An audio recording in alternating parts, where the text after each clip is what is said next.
Glenn Beck. The Blaze Radio Network. Jonathan Cahn is joining us now. He has written the Harbinger, the Mystery of the Shemitah, and now the Book of Mysteries. And he's a good friend of the program. He has addressed Congress, the United Nations. He is a guy who I don't know how to describe it. You have a lot of the same thoughts that I have, except you have the knowledge to, I think, kind of back some of these up scripturally. Before we get into what's in the new book and that particular topic, tell me what's happened since we last saw each other. Yeah. For those who don't know, and we've talked about this, Glenn, the Harbinger, in a nutshell, is saying that what happened in the last days of Israel, the warnings that were given, are now appearing in America. And there are 9 specific harbingers.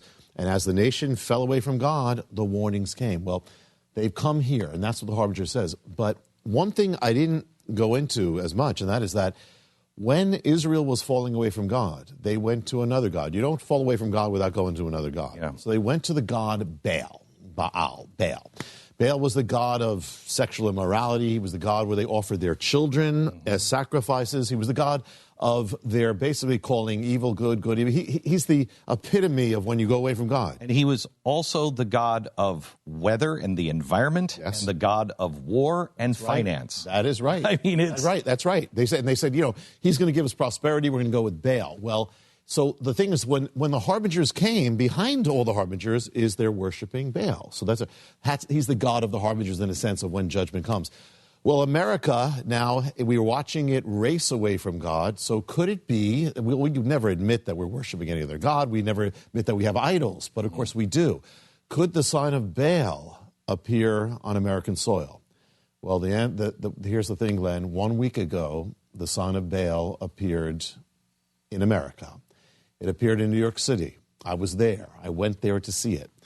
They unveiled it. And what they did is, in New York City, for the first time in history, I mean, this is the God of identifying a nation like Israel that turned away from God, is here now. They erected the arch that led to the temple of Baal. And so this is where the worshipers went there. And so this is the sign of Baal. This is his arch. It's a sign of a nation that has once known God turning away, a nation that offers up its children, we don't do that, except we have 60 million children. In New York City, not only the city of the harbingers, but the city of where abortion began, was the capital of abortion. The city of the sign of a nation calling evil good and good evil. And the other thing about it, so it's in Times Square, is it not? It's there for? It's the City Hall Park. It's right near Ground Zero. Actually, you talk about the harbingers, and there's a whole thing. I mean, they're not saying it's the no, they would never would. But Baal, they're saying that it is from that temple, but they're saying it's the gate that was built later, but it does lead to the temple. I mean, it is. So why did they put it there, though? They put it there. Well, go ahead. Yeah, well, actually, this goes to the Harbinger, too, because remember in the Harbinger, there is a destruction, and the people say, we'll rebuild stronger, greater. Well, it's about rebuilding. Well, this was destroyed, and so they're saying, we will rebuild. And it was destroyed in the Harbinger. They're rebuilding what the Assyrians destroyed, if you remember. Well, this was destroyed. The Temple of Baal was destroyed by ISIS. ISIS are the incarnation of the Assyrians. Literally, they have the blood of the Assyrians. So we're actually now rebuilding what the Assyrians destroyed. We're saying, and they said, I was there. They didn't have a sound system, but what the lady said when she spoke, she said, we're doing this as an act of defiance. This is the Harbinger. So this is exactly what happened. Now we've actually not only erected this link to Baal on New York City, we're saying we're rebuilding what the Assyrians destroyed. We're doing exactly what happened in the last days of Israel. So talk about a sign, talk about a harbinger. At the same time, America's racing away from God. I remember talking about this, and then we were told, no, that's not happening. They said we're not going to do it. They're not going to do it. So there was they weren't going to do it, and they went ahead and did it? There was an uproar. They didn't do it, and then this happened. They almost didn't even announce it. It was almost, only a few people there. We saw it, so it happens no matter what. Not that they know what they're doing. That's the thing that people don't understand. at least when I talked about this originally, I'm not saying that they know what they're doing, that they're evil or anything else. They have no idea. No. But it is another step and another sign. Yeah, Glenn, if you remember, if you look at every single harbinger, I mean, Tom Daschle pronouncing Isaiah 9:10, they don't know what tree that Bush planted. They don't know what they're doing. They're not planning this, and that makes it even more kind of ominous. But they're doing it because it has to manifest. And the other thing, when I was here last time with you, we played a little clip. But a year and a half ago, was when I spoke on Capitol Hill, and it was the day that the Supreme Court was hearing the case on marriage, or the day after. And what I said was, America's standing between God and Baal. Mm-hmm. And so choose you this day. Elijah said, choose you this day. Either follow God, if he's the Lord, or follow Baal and go to hell. But I didn't expect we have now erected to Baal, literally. I wrote the Eye of Moloch. Moloch is another name for Baal, or kind of the same. Linked together. Mm-hmm. And I wrote that because I realized, this is probably 6, 7, 8 years ago, I realized, my gosh, we don't even know we're repeating the pattern. This is before the Shemitah, or the Harbinger came out.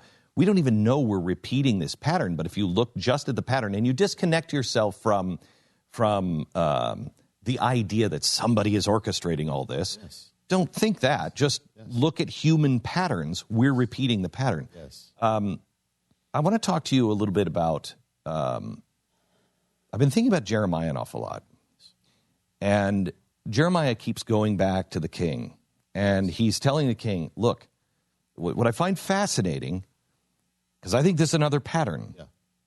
He goes to the king and says, look, you're going to be humbled because it's over, okay? Right.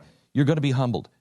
Go and offer yourselves now. Just go and surrender right now. And just go into captivity and become their slave, and it will be better for you now. Instead, no, we're gonna beat this, and then they're slaughtered and then taken into captivity, and you know the rest of the story. I think we're repeating this now because I think the message is, America, let go. Let go of... You're trying to say, and I know this sounds crazy, but let go of trying to keep your lifestyle, trying to, be the big dog, trying to beat your chest, all of this stuff. Let it go. Trust me, it will be better for you now if you just don't cry out for a king. Yes. Do you think there's anything to that? There is, because, and this goes back to that, because what was happening when both Southern Kingdom, Israel, and Jeremiah, actually it was the Southern Kingdom, were destroyed, was they were saying, we're gonna do it on our own, and we're gonna come back stronger, and we're gonna fight this by our own resources, and we're gonna be great again. Well, the thing is, that's fine to be great again, but that's fine, but not without God. If you don't humble yourself. So Jeremiah is saying, humble yourself, come back. If you don't return to the God who made you great, you're not going to be great again. America was made great by God, and you're not going to have greatness without returning to that. So yeah, I feel in a lot of ways it is the time of Jeremiah. In a lot of ways it is that. But could this nation return to God without returning to the God of manifest destiny? We have to return to the humble worship of God, not jamming it down people's throats. Religion, a lot of times, we get a bad rap because a lot of times it is, you go to hell, you're an evil sinner, and you have to be stopped because you're the problem, unless you understand religion my way. Yeah. Where the founders were... Look, we're all going to sit under the vine and the fig, and we have to worship God and be good and follow his commandments, but we're not going to jam it down everybody's throat. Well, and it was flipped to ugliness. Yeah, if you look at Jeremiah, he's called the weeping prophet. He was not a proud person. He's weeping, And that is also one of the signs that in the last days of Israel, they were treating Jeremiah as an enemy. They put him in prison, Glenn. When the judgment came, he was in prison. So another sign is when you start persecuting the righteous.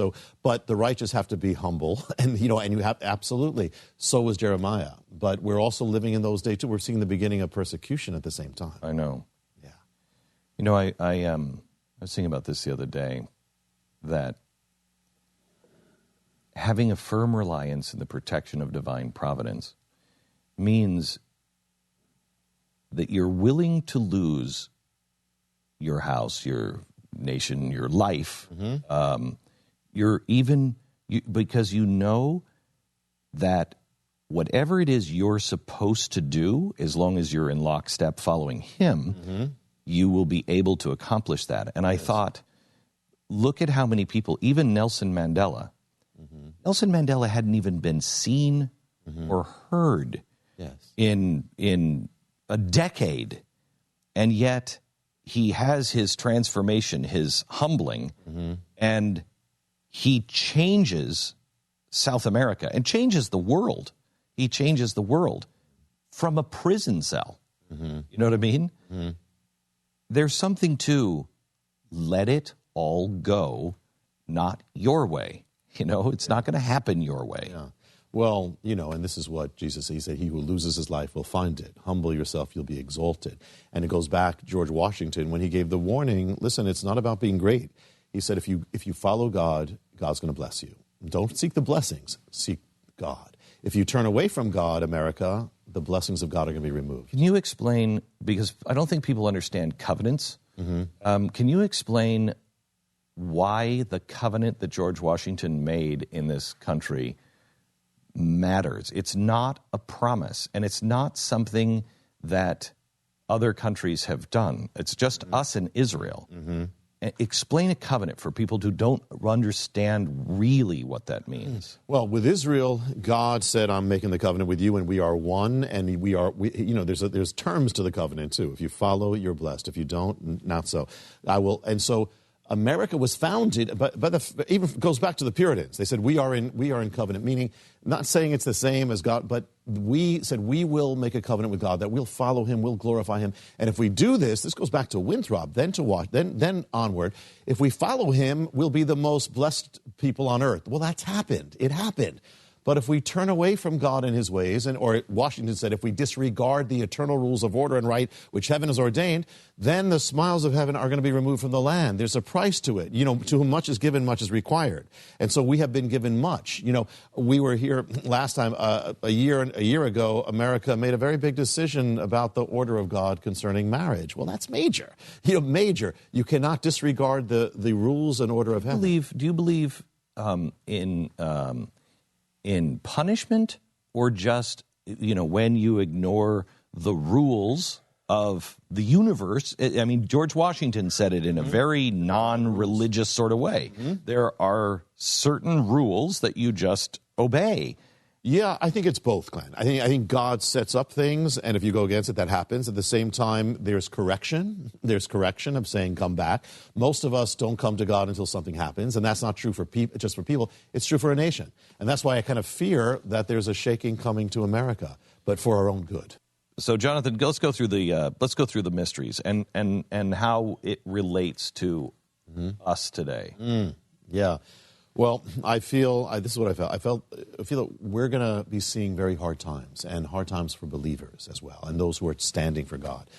And I wanted to do this to strengthen them, that we need to be strong in the days ahead. We need to be very grounded in the days ahead. So if the Harbinger opens up a mystery, the Book of Mysteries is revealing of hundreds of mysteries of God. And so from mysteries of the end times, mysteries of heaven, hidden writings of the rabbis, Christians have absolutely no idea how many layers there are to the Torah. Yeah. I mean, when Jewish people have so much knowledge beyond Christian understanding of the Bible. Well, it's like 2,000 years ago, man. If we were here in the time of Jesus, it was all together. You had the Jewish disciples, you had Messiah, Jesus.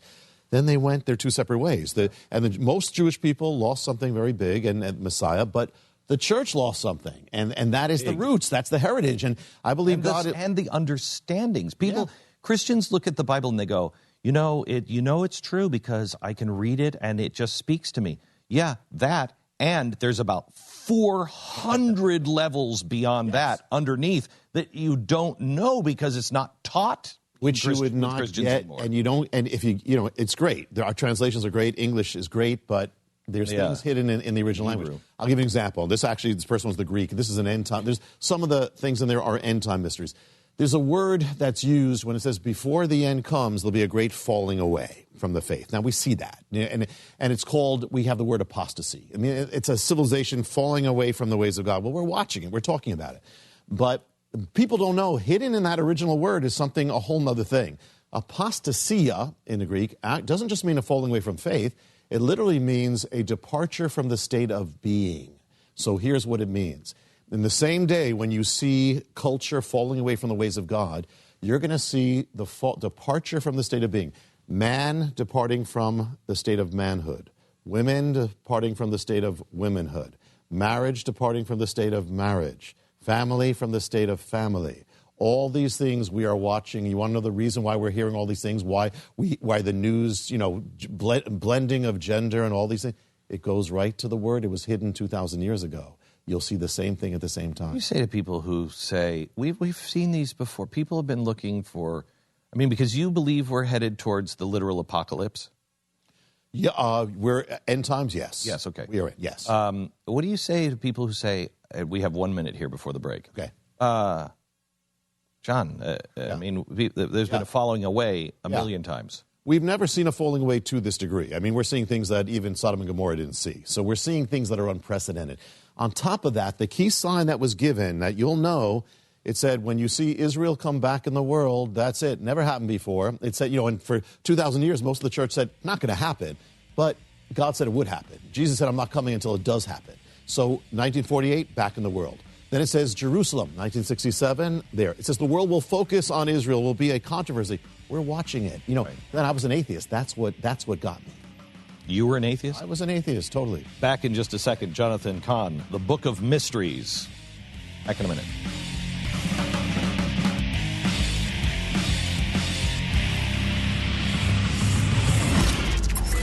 The Glenn Beck Program. Mercury.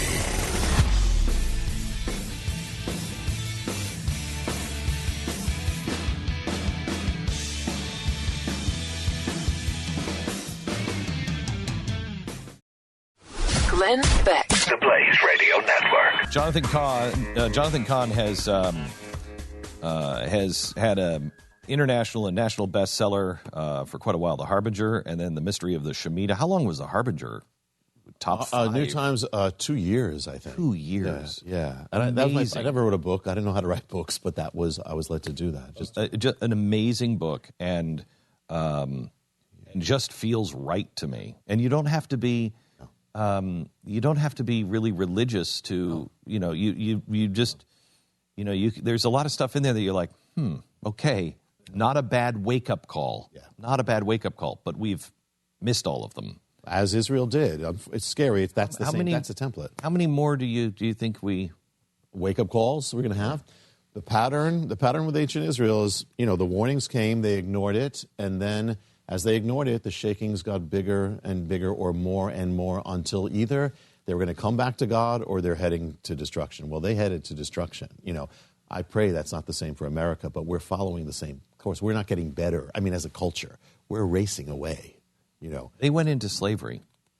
The Southern Kingdom went into slavery. That actually, they came back at God restored them later, but the Northern Kingdom, gone. That's where you hear the 10 lost tribes. Right. That's the Northern. That was it. That's the Harbin. So you have different templates, but both of them are that the nation, if they don't come back, they get worse. And since 9/11, we are certainly not closer to God than we were then.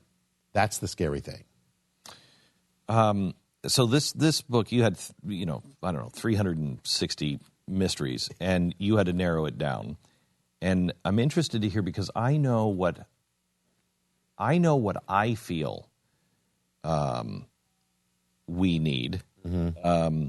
But I'm wondering, in your reflection and prayer and everything else, what do you think your message was to say, this has to get out. What is it that the mysteries are tied together, teaching what? Well, okay. There's 365, so that's one for every day of the year. But the thing is that what I feel is this, is I don't see America turning right now. I mean, I pray, Second Chronicles, if my people, but I don't see that right now. But I see that, and as we were talking during the break, that it's not going to be necessarily easy that we're going to escape all these things. It's how are you going to be in the midst of it? If the dark is getting darker, we got to get brighter. That's how it was in the days of Jeremiah. And so this is to strengthen. I mean, it's also for people who don't know the Lord to bring them in, but it's to strengthen. If America, listen, I can't control what America does. I can't control America coming back or revival, but I can have revival in me. I can't control what I do. To wake up, the church needs revival. God's people need revival. No matter what happens on the outside, we got to be that light. So this is for that reason. Okay. Because I'm feeling the same thing, that nothing matters except that you kick yourself out of the anger into love, that you're strong, that you know what you believe. Yeah. That you're just willing to not go over the cliff with the rest of humanity. That's right, and stand. And yes. You cannot stand unless you're standing on something and you're grounded. It's just the man who built his house on the rock. The rain comes, the storms come. Jesus said, but it's going to stand. We have to be that. What do you say to people who say, well, okay, so this isn't the perfect thing, but we've got to do something. And yes, I agree, but, this is the best we got. I think well, I will say that I think I cannot judge. I cannot judge. Believers are between a rock and a hard place. Yes. I mentioned, I know we're not getting political, but I mentioned that I only found out when I look back that in the Harbinger is Donald Trump years before. He's quoted, linked to Isaiah 9:10. What was the quoting, or what was it? He's one of those. It's the chapter called The Tower.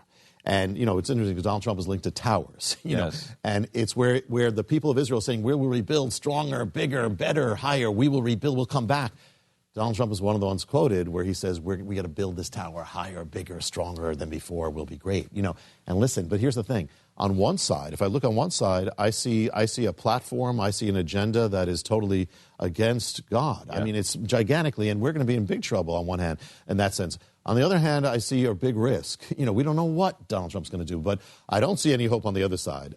There is a possibility, and God can do anything, and He can save people, and He can touch us regardless of a bad leader or what. So I think the very fact that we don't have a great choice is a sign of where we are. Yeah. So I cannot fault anybody. Everybody has to go before God on this question. But I know one side is going to be disaster, and the other thing, Glenn, is that we're already rolling down. We've crossed that tipping point. We're rolling down. So right now, it's not going to take another activist president like Obama to push it farther. All we need is a leader who will not stop it, and it will accelerate. Yeah. That's why I believe, regardless, our hope is not Washington. Our hope is God, and that is no matter what happens, you can stand, you can be strong, and you can be the light. That's why I wrote the book of Mysteries. So give me because this is why I love Jewish rabbis because they can take me through language that Christianity doesn't give you unless your pastor speaks Hebrew and has really studied it. Yes. And really gone through Torah study to understand it. They're not teaching the depth of it. Yeah, most of it's been less. So there's so much you will not get. I'll give you an example in Hebrew. When you read the Bible and read the Hebrew Scriptures, it talks about the love of God and the mercy of God. Now that's what we read, but in the Hebrew it doesn't say that. In the Hebrew, it doesn't say He has mercy. The word is rachamim. It means He has mercies, meaning you cannot say mercy singular. It's got to be plural, meaning this. There is no end to the mercies of God. No matter when you say the word for sin is singular, the word for His love is plural. So it means no matter how much sin you have, He's got more mercy. He's got more love. You cannot put it on that. You wouldn't see that in the English, but it's there. Another thing, there's a ancient prophecy, you know it, Glenn, Isaiah 53, which speaks about in Isaiah that a Messiah is going to die for our sins. I mean, this blew me away when I was an atheist. It's in our book. What's this Catholic stuff doing in our book? But in Hebrew it says in his death, but in Hebrew it doesn't say His death. It says His deaths. In other words, Messiah will not just die one death. He will die everyone's death. And it means also in Hebrew that the word, when it does that, it means that the word is so big that even the word death cannot explain what he did for us. I mean, you wouldn't see that in English. It's there. Right. Another one like that. The word God itself, it doesn't say God in the Hebrew Bible. Very first name, it's Elohim. Elohim is not God. I mean, it's God, but it's actually another plural. In other places, it says gods. It's only one. It's one God, but what it's saying is God is so big, so awesome, that the word God cannot even begin to contain how big this is. So there's no end. There's no end to God, and there's no end to knowing God. If you think you know God, you don't know the half of it. There's so much more to know. And, at one point here, I didn't mention this, but I kind of use the harbinger that there's a teacher teaching this to a disciple in the desert. Every day he takes them to a mountain, or every day and at one point, he takes them into a room with all these ancient books. Actually looks like the Book of History looks like one of those ancient books. And he says, "How long would it take you to learn all these books?" He said, "Well, lifetimes." He said, "Well, that's why you have eternity, because that eternity is how long it takes to know God." And that's the thing. We are never to stop seeking God. So there's no end. Tell me about. Hang on just a second. The 10th of Av. Oh yes. Okay. This is what the existence of America is actually linked to a mystery of a ancient Hebrew holy day. And I've never shared this in media. Here's the thing. There's a day on the Hebrew calendar when disaster comes for the Jewish people. It's the 9th of Av. When the temple was destroyed, Solomon, on the 9th of Av.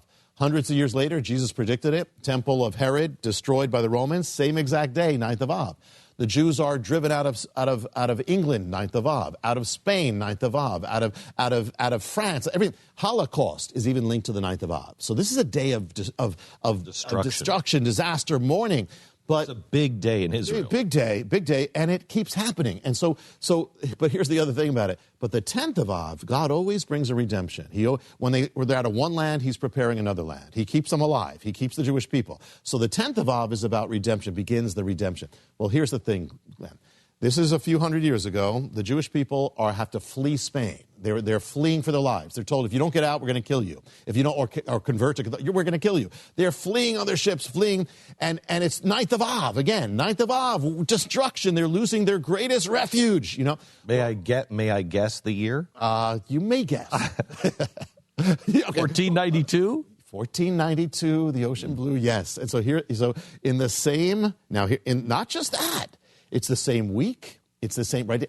In the same harbors of Spain, while they're losing their refuge, are the three ships, the Nina, the Pinta, and the Santa Maria. So as they're the greatest tragedy, God is preparing a new refuge. It's the beginning of America. And they're going to set sail on the 10th of Av, which is the day of redemption. So in other words, America, the very beginning of America, is linked to this ancient mystery that it's going to become the greatest refuge for the Jewish people in history, and not just the Jewish people, but if he does a refuge for the Jewish people, it's going to be a refuge for everybody. So the very existence of America is linked to this ancient Hebrew holy day. I will tell you, I learned that. Jewish David Barton. Yeah, I know. I learned that. Definitely. I learned that from a rabbi, I think, in Israel, one of the big rabbis over in Israel, and he talked about the link, because we were doing restoring courage in Israel during the week of Av, the 9th of Av. Yes. And so we were there, and he said, "You don't understand."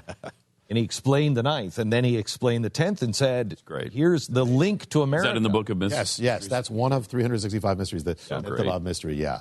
Thank you so much for being here. Oh, my blessing. It was a joy. Yeah. It was a joy. Jonathan Cahn, The Book of Mysteries. It's available everywhere. If you've not read any of his books, start with this one, then grab The Harbinger and The Mystery of the Shemitah. Really good stuff that you just don't hear anyplace else. Jonathan, thank you so much. Regardless whoever wins the White House, we are facing serious geopolitical and economic challenges that could lead to the next great financial crisis. You need a recognized safe haven asset for your portfolio and IRA, and that asset is gold. Call Goldline and add physical gold to your portfolio or IRA at 800-913-GOLD. Goldline, been helping people diversify their portfolio with gold for over 55 years. Rated A+ by the BBB. Read Goldline's important risk information, but do it now, because crazy times are coming. 800-913-GOLD. 800-913-GOLD.